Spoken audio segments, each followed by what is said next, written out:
मैं रीपो रेट हूँ। मैं वो रेट हूँ जिससे बैंक सेंट्रल बैंक से पैसा उधार लेते हैं। मैं कम होता हूँ तो लोन सस्ते होते हैं और बढ़ता हूँ तो लोन महंगा।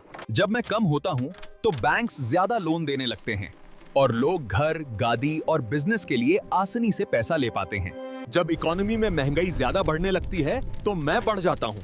इससे लोन महंगा हो जाता है और खर्च थोड़ा कम हो जाता है।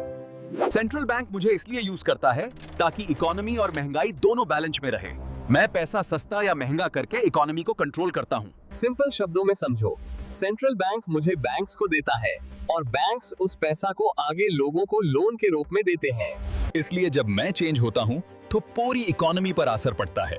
लोन्स, खर्चा और बिजनेस सब मेरी वजह से बदलते हैं। मैं रिवर्स रीपो रेट हूँ। जब बैंक्स के पास एक्स्ट्रा पैसा होता है तो वो उसे सेंट्रल बैंक में रख देते हैं और उन्हें उस पर इंटरेस्ट भी मिलता है। जब बैंक्स पैसा सेंट्रल बैंक में रखते हैं तो मार्केट में पैसा थोड़ा कम हो जाता है। इससे इकोनॉमी में खर्च भी धीरे हो जाता है।